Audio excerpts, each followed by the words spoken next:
Hola, ¿qué tal? ¿Cómo están? Yo soy Antonio Álvarez y ya es Semana Santa. Hola, ¿qué tal? ¿Cómo están? Yo soy Antonio Álvarez, esto es History y ya por fin es Semana Santa. Así que en esta ocasión vamos a hacer un video un poco diferente al que estamos acostumbrados. En esta ocasión vamos a hablar de la persona más famosa en todo el mundo. El individuo que ha logrado cambiar el curso de la historia de manera más significativa. Celebramos su cumpleaños, celebramos su muerte y otras tantas festividades a lo largo del año. En esta ocasión vamos a hablar de Jesús de Nazaret, desde una aproximación histórica y hasta filosófica. Así que comencemos y espero que sea de su agrado.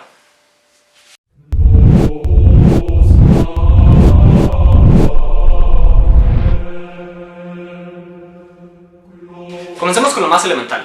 Jesús de Nazaret sí existió. Su existencia está respaldada por varios escritos. Hay historiadores, por ejemplo el judío Josefo y Tácito de Roma, que respaldan que existió. Aunque no lo mencionan como tal, sí mencionan que hay ciertos cristianos que están viviendo según las enseñanzas de un tal Cristo. Cristo, en el antiguo hebreo, significaba el Mesías. Además, hablamos también en nuestro especial de Navidad sobre otras distintas maneras en las que los historiadores se han acercado para poder determinar, por ejemplo, las aproximaciones a las fechas del nacimiento de Jesús con base en contextos históricos de los eventos que sucedían en Israel y en Roma alrededor de su nacimiento. Hay ciertos contextos que respaldan las cosas que se están diciendo en la Biblia, y poco a poco iremos abordando algunas de estas. La verdad es que al ser la persona de la que más se ha escrito hay muchísimos abordajes, pero trataremos de tener lo más elemental aquí. Hace mucho tiempo vi un video en Facebook donde hablaban un poquito de esta faceta del Jesús filósofo y qué es lo que realmente predicaba. No he podido volver a encontrar ese video, pero muchas de las cosas me acuerdo y se las voy a compartir ahorita. Si alguien alguna vez logra dar con ese video, se los agradeceré enormemente. Los tres acontecimientos en la vida de Jesús de los que probablemente no hay ninguna especie de duda es su nacimiento, el bautizo con Juan el Bautista y su crucifixión. Si bien la fecha exacta de su nacimiento no está completamente establecida, ni del bautizo ni de su crucifixión, sí tenemos suficiente información para saber qué sucedió. Y aquí es donde las cosas empiezan a complicarse, porque todas las cosas que empezaron a escribirse acerca de su vida, dado la relevancia que agarró en vida, comenzaron a tergiversarse, y conforme se escribía más y más sobre él, fue cayendo en la cuestión un poquito, no quiero llamarla de ficción, pero que dependen mucho más fuertemente en la fe. Hablamos también sobre los evangelios en otros videos. Se empiezan a escribir muchos años después de Jesús, el Nuevo Testamento, y van siendo sobre todo recolectados por recuerdos y testimonios de personas que vivían en la época de Jesús o que fueron escuchando historias de él. Entonces ya desde aquí, desde el inicio en que se empezaron a redactar, hay varias cosas en las que la precisión y la veracidad histórica pudieran no ser completamente fieles. Incluso, por ejemplo, tuvieron que pasar 300 años para que el símbolo del cristianismo fuese la cruz. Durante mucho tiempo los primeros cristianos se identificaban a través del pescado. El pescador de hombres, el pescador de almas, ¿no? Que significaba también el Ixoria, el Jesucristo, Hijo de Dios Salvador. Sobre el segundo hecho del bautizo de Jesús, Juan el Bautista ya era una figura muy importante en la región. Era una especie de predecesor sobre lo que sería Cristo después, por lo que a la muerte de Juan el Bautista, Jesús continuaría un poquito su camino con nuevas y distintas enseñanzas. En un momento más veremos cuáles son precisamente estas enseñanzas, porque Jesús parecería ser uno de los pensadores más importantes en el mundo y sin embargo sigue siendo de los menos comprendidos. El tercero de estos, y de lo que estamos celebrando en esta Semana Santa, responsable de que no tengamos que ir a la escuela ni a trabajar, tiene que ver con la crucifixión, la muerte y la resurrección de Jesús. Toda esta parte está muy bien documentada, del juicio que se le pone. De hecho, durante mucho tiempo, como también comentamos en otro video, la estigmatización que han tenido los judíos tiene que ver con que se les ha echado la culpa de la muerte de Jesús. A la muerte de Jesús, Jesús es, como todos lo sabemos, condenado a la crucifixión. Y la crucifixión era un castigo romano, más que judío, por estarse sublevando ante el imperio romano. José de Arimatea, que es mencionado en la Biblia, es más como el encargado de dar las sepulturas. Y mucho de lo que se dice es que los discípulos se negaban a aceptar que Jesús hubiese muerto, y durante mucho tiempo se piensa que la resurrección era más bien una resurrección espiritual, que no era algo nada diferente a lo que estaba ya en otras culturas. Esta resurrección en espíritu, con el tiempo y para ir dando coherencia a todo el discurso político en el que se convertía el cristianismo, acabaría siendo una resurrección física, en carne.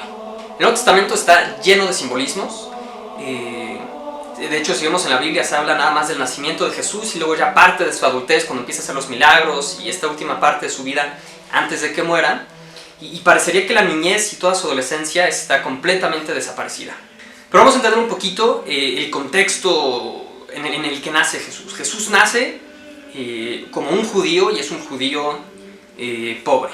Para este momento Israel está subyugado ante Roma, y tenían lo que conocemos nosotros como el Viejo Testamento, que para los judíos es el Torá, del que hablamos también en algún momento en el video que hicimos sobre Poco Ortodoxa.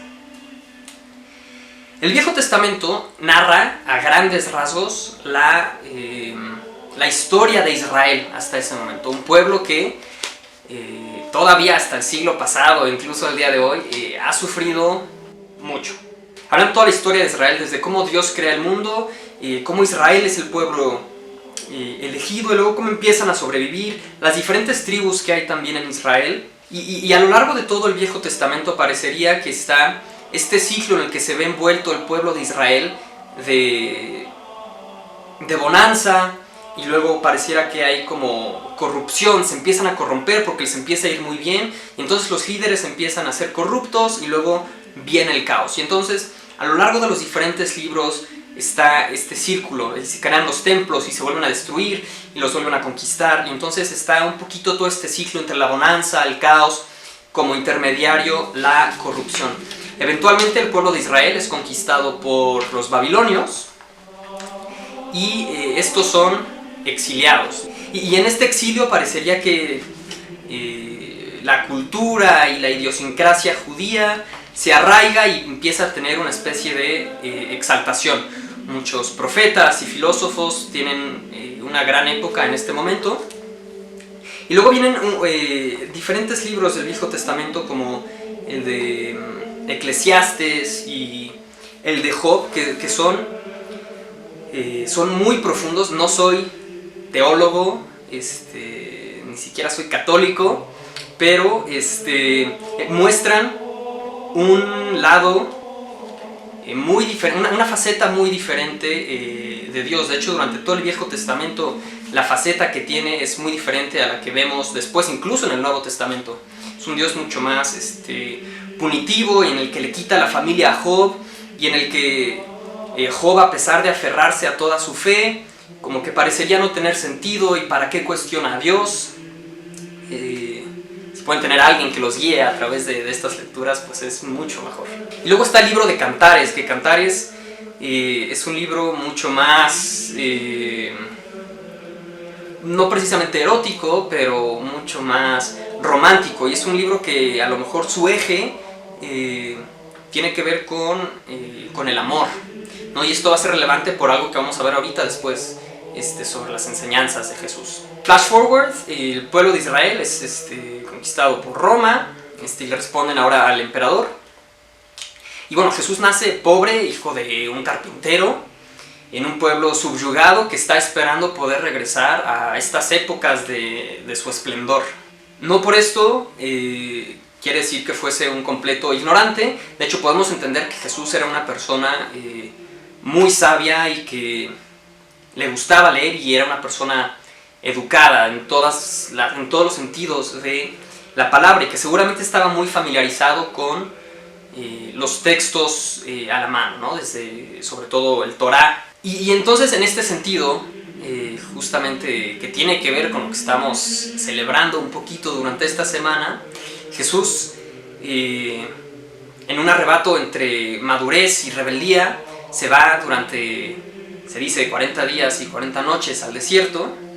Que todas estas cosas obviamente tenemos que entenderlas como metafóricas, y dentro de los simbolismos que decíamos que hay dentro de este texto, ¿no? Y entonces Jesús se va y como uno de estos modernos retiros de meditación, en los que la gente se va a Valle de Bravo, o se van a la selva, o se van al desierto también, para poder desintoxicarse de la tecnología y estar completamente en silencio y más en conexión con uno mismo. Jesús hace lo mismo ya desde hace 2000 años, super hipster. Se va al desierto para poder encontrarse un poquito a sí mismo, para hacer frente a la soledad, ¿no? Parecería sumamente ad hoc ahora con todo esto de la pandemia.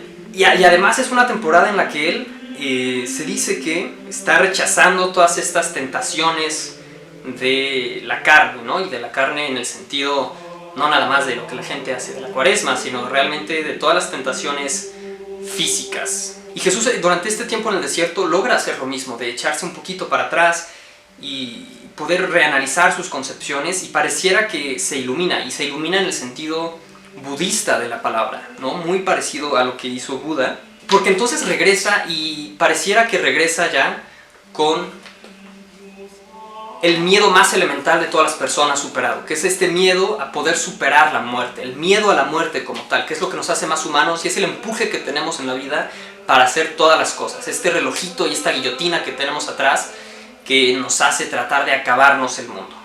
Y durante este tiempo en el desierto pareciera que cuando Jesús regresa cambia también incluso la manera en la que habla, las parábolas que da, entendiendo como si todo el universo estuviera conectado de alguna manera, que nosotros estamos conectados con Él y que estamos incluso conectados los unos con los otros. Me recuerda mucho incluso al Tao de Lao Tzu, en el que el Tao es esta substancia universal en la que todo fluye y en la que todo se hace, ¿no? Y esta concepción que ahora conocemos en astrofísica, también Jesús obviamente no conocía nada de eso, por la que somos polvo de estrella.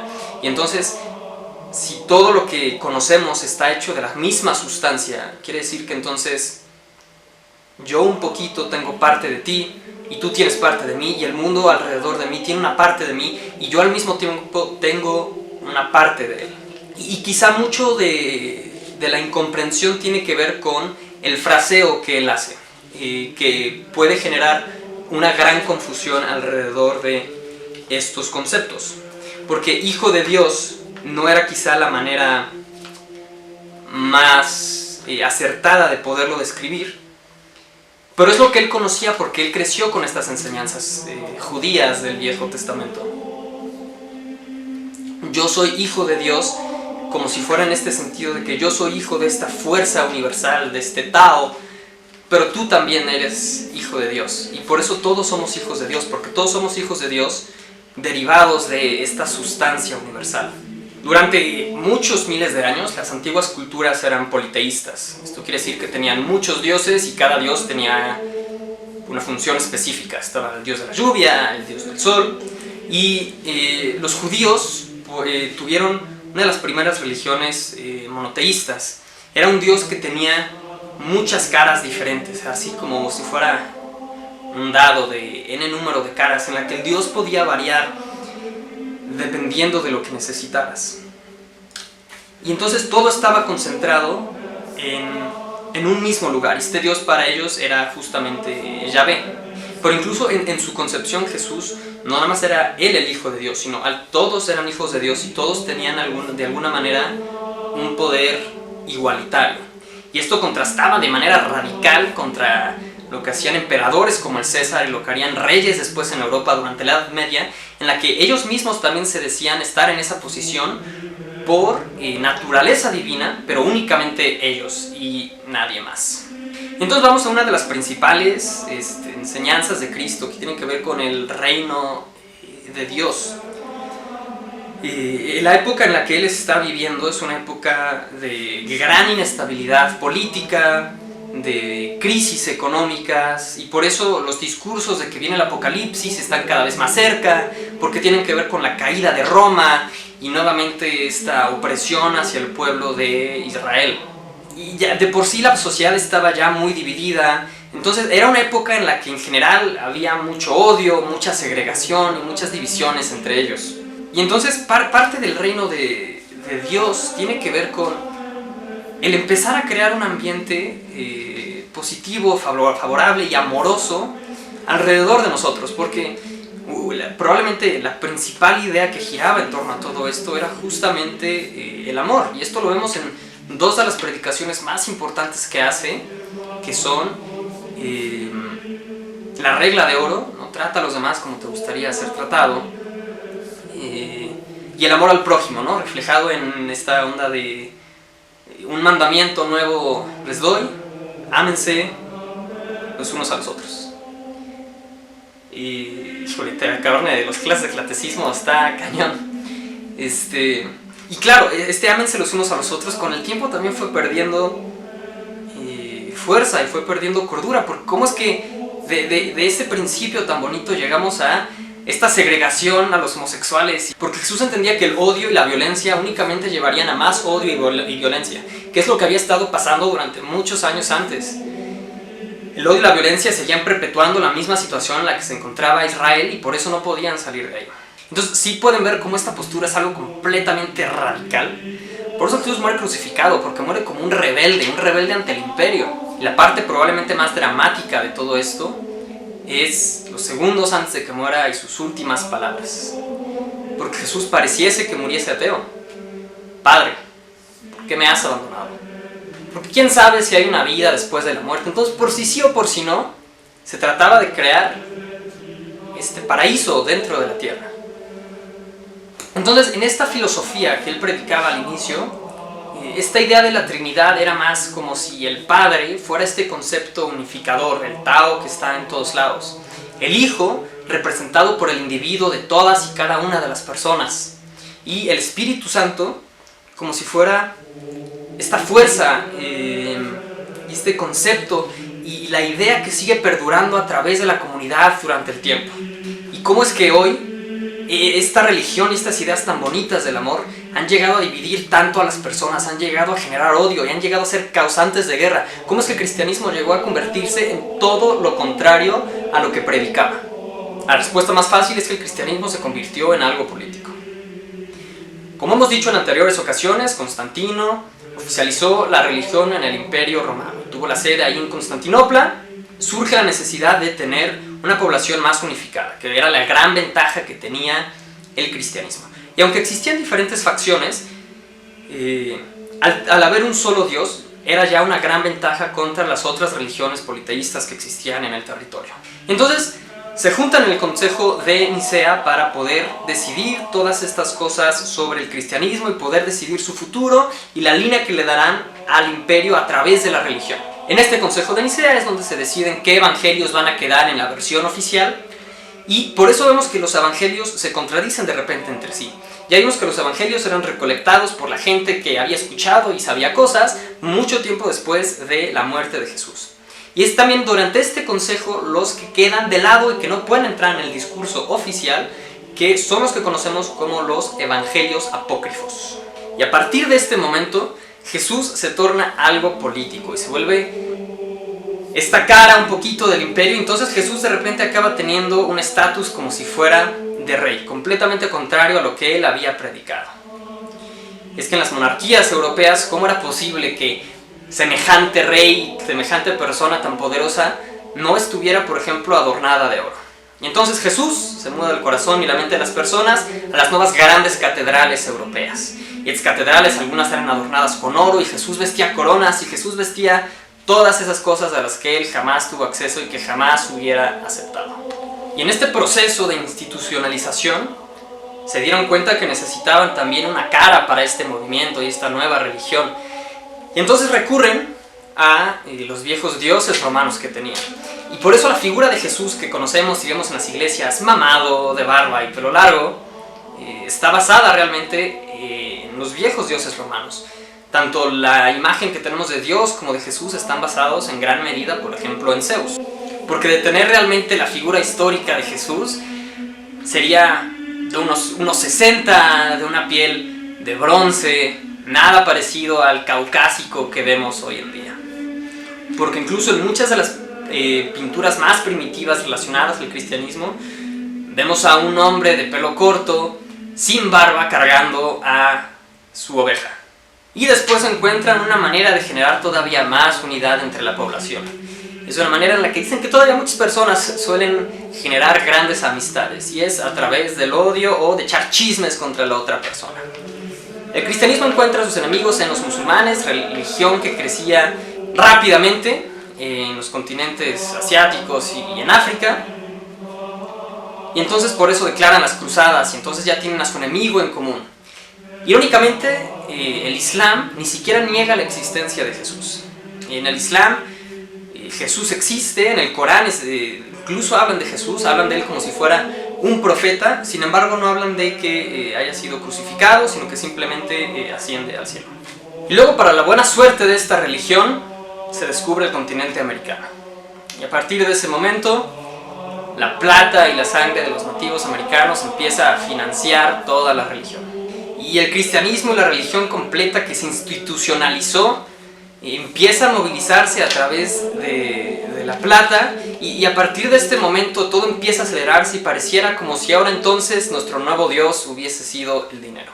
Con esto no importaba qué tuvieran que hacer con tal de tener más, y se pasaban por el arco del triunfo a todas, todos y todes.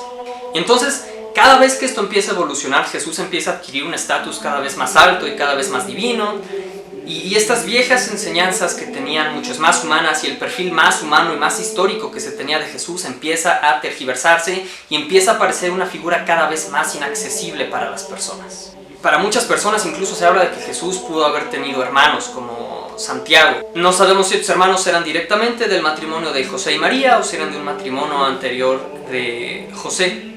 Pero había cosas muy elementales que le daban un perfil muchísimo más humano a Jesús.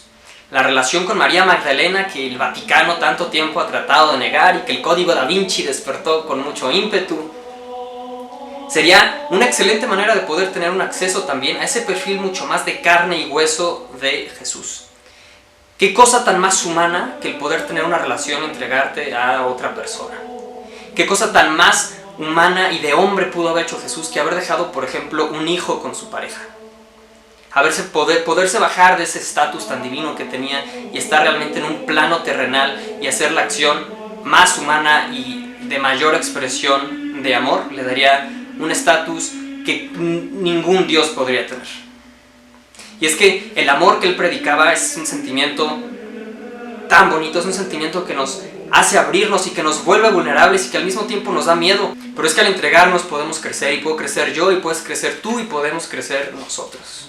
Por eso en esta Semana Santa y en estos días que ojalá sean de reflexión, podamos recordar estas enseñanzas tan elementales y que tanta falta nos hacen el día de hoy.